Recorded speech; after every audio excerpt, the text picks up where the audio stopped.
من به آغاز زمین نزدیکم، نبض گلها را میگیرم. آشنا هستم با سرنوشت تر آب، عادت سبز درخت. روح من در جهت تازه اشیا جاری است.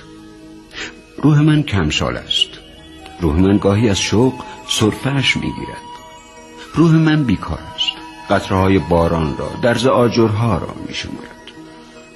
روح من گاهی مثل یک سنگ سر راه حقیقت دارد. من ندیدم دو صنوبر را با هم دشمن. من ندیدم بیدی سایش را بفروشد به زمین. رایگان میبخشد نارون شاخه خود را به کلاغ. هر کجا برگی هست شور من میشکفد.